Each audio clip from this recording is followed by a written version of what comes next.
Today I'm answering when to let a prospect go and move on.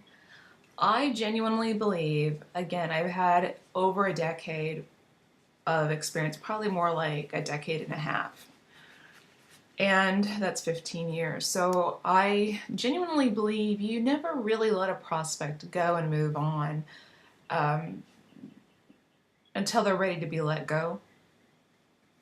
A lot of times you're going to have a certain amount of territory that you can handle as a salesperson, whether you're a business owner selling and bringing in new clients, or whether you're a salesperson in a Fortune 100 company or even a small company.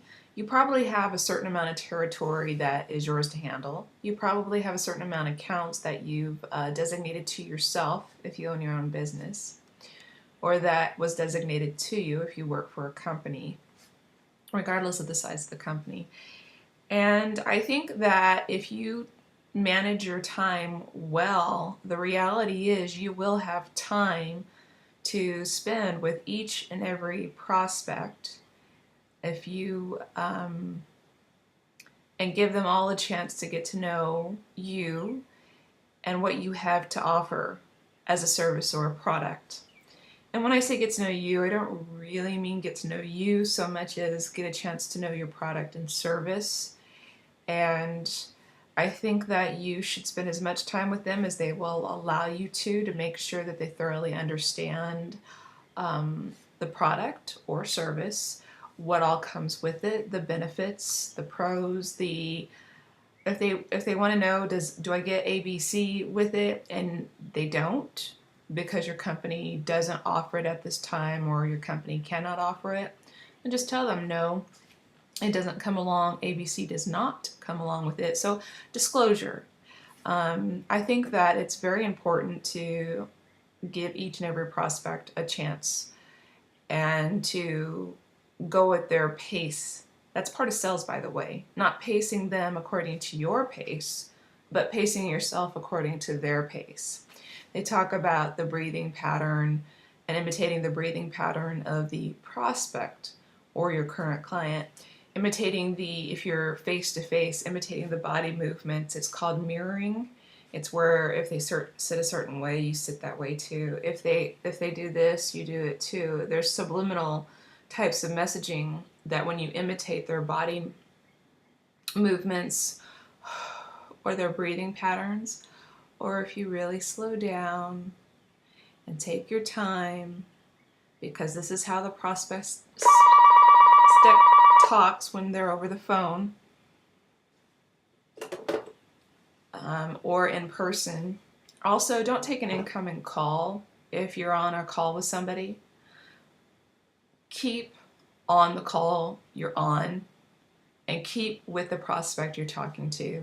It is so rude to take an incoming call. They can call back, they can go to voicemail, you can pick up the message later, and I guarantee you they will notice if you took the call or if you continue to listen to them and keep the rhythm going and the relationship going and keep building rapport with them. When you put somebody on hold, let's say you've been on the phone with them 5 minutes or 30 minutes or an hour, and you're going over and you went over all the details of the product and the services, you've got all this rapport built, or even if you're with them face to face, and then you have another call coming in and you say, oh, would you mind holding for a minute, please? Even if you've been expecting the call, if it's a date you're excited about, that person will call back if you're going to go on the date. If it's another prospective client, they're not going to go anywhere. They're not going to fall off the planet, okay? So don't be rude, which is what it is, to the person in front of you or the person that is on the phone with you to take an incoming call.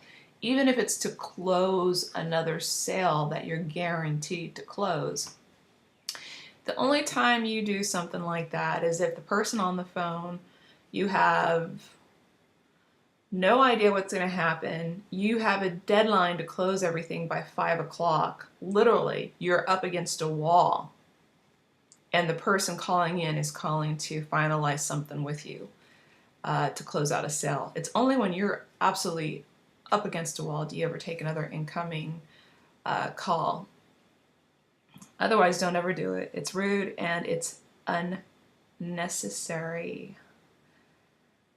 And it also costs you rapport. It also costs you credibility instantly with the person you're sitting in front of or the person you're on the phone with.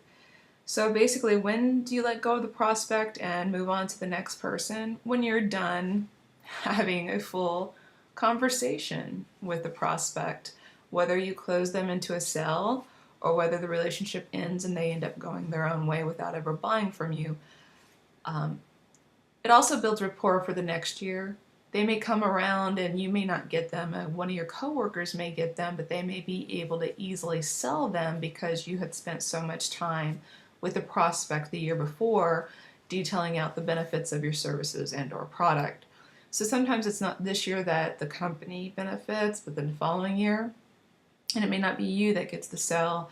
It may be your peer that benefits from it. But at the end of the day, if you manage your time well, then give every single prospect time.